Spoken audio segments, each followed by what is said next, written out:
안녕하세요. 김은희입니다.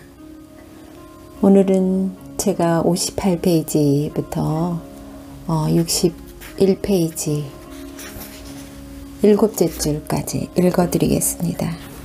제가 이 책을 보면서 사람이 사는 공간, 그 중에서도 아이들이 사는 공간의 중요성을 일깨워주는 대목에서 깊은 울림과 숙제를 못하는 어른 같아 참 부끄럽다는 생각을 하게 됐어요. 그런 부끄러운 마음을 가지면서 글을 읽게 되었습니다. 그럼 읽어보겠습니다. 천재를 키우는 공간. 신문에서 조지 호츠라는 미국의 천재 이야기를 읽은 적이 있다. 그는 17세에 애플의 야심작인 아이폰의 잠금 장치를 출시 한 달 만에 풀어 세상을 놀라게 했다. 28살 때는 알파고처럼 딥러닝 기능을 갖춘 무인차 인공지능을 개발해 세상을 또 한 번 놀라게 했다. 구글이 수년간 수억 달러를 들여 개발한 무인차 주행 기술을 26살의 젊은이가 2달 만에 개발했다고 하니 진짜 천재임에는 틀림없다. 왜 미국에는 이처럼 천재가 많이 나올까? 지난 30년을 돌이켜보면 스티브 잡스, 빌 게이츠, 마크 주커버그, 세르게이 브린, 일론 머스크의 조지 호츠까지 6명의 천재가 배출되었으니 줄잡아 5년에 1명꼴로 등장한 것이다. 이런 천재는 왜 유독 미국에서 잘 나타나는 것일까? 보통 다른 나라에 비해 미국의 장점으로 꼽히는 것이 다양성이다. 미국은 다민족 국가다. 다양한 문화가 모여서 만들어내는 충돌이 사고 패턴의 새로운 변종을 만들어내기에 적합한 환경을 만든다. 미국에 살았을 때 가장 감동적이었던 일은 다양한 피부색의 수백 가지 민족적 배경을 가진 사람들이 모여서 하나의 언어인 영어로 소통하는 것이었다. 서로 다른 악센트와 억양으로 하는 영어 소통이 더욱 멋있기까지 한다. 이런 환경 자체가 다양성과 소통을 가르친다. 건축가에서 시각에서 보면 민족의 다양성뿐 아니라 삶의 터전이 다양한 것도 부럽다. 미국은 도시와 시골이 공존하는 국가다. 그뿐 아니라 도시들도 다들 제각기 특색이 있다. 샌프란시스코와 LA가 다르고 LA와 뉴욕은 둘 다 대도시지만 다른 나라라고 느껴질 만큼 문화가 다르다. LA는 계란 프라이처럼 퍼져있는 자동차 중심의 도시인 반면 뉴욕은 초고밀화된 보행자 중심의 도시다.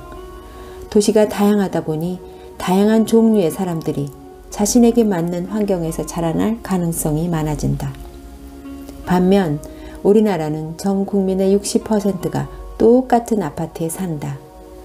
친절하게도 몇몇 건설사가 각 평수대로 전형적인 아파트 평면을 만들어 놓았다.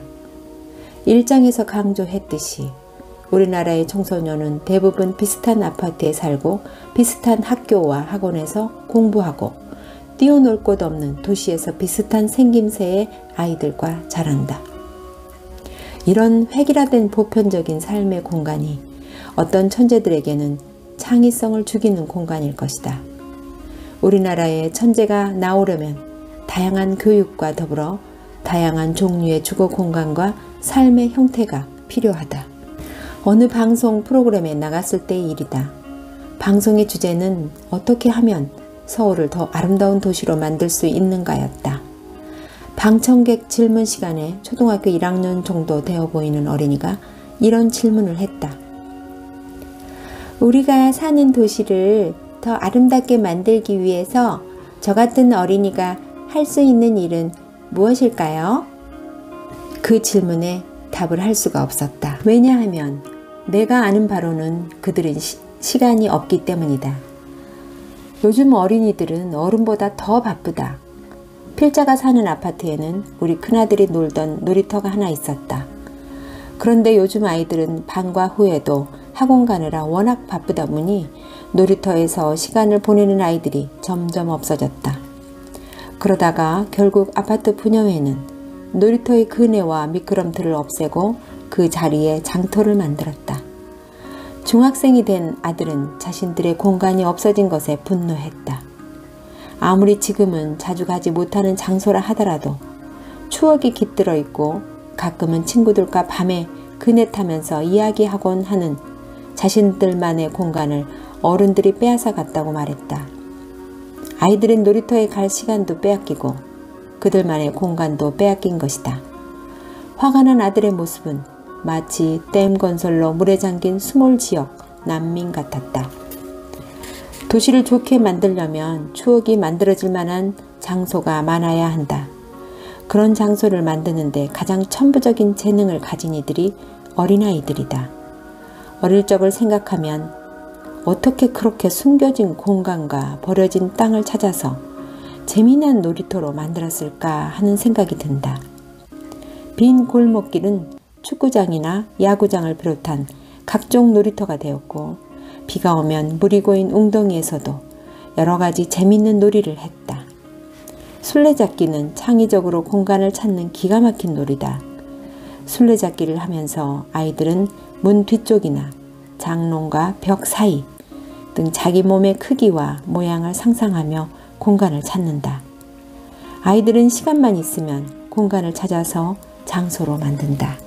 아이들은 천재 건축가다. 그런데 우리는 그들에게 시간을 주지 않는다. 시간이 없으니 공간을 찾지 못하고 그러다 보니 우리 주변에는 점점 의미 있는 장소가 사라지는 것이다. 아이들에게 시간을 주자. 그래야 아이들에게 이 도시가 더 좋은 공간이 될 것이다. 그렇다면 어른들의 공간은 어떤가? 어른들이 가장 많은 시간을 보내는 곳은 아무래도 회사 공간일 것이다. 우리 어른들의 공간인 회사 공간, 그 중에서도 사옥이라는 건축 형태에 대해 살펴보자. 놀이할 시간이 없다고 놀이터를 없애다니. 저도 화가 나는데 당사자인 아이들은 얼마나 황당했을까요? 어른들이 더 이상 이런 우를 범하지 않았으면 좋겠습니다. 오늘도 좋은 하루 되십시오. 감사합니다.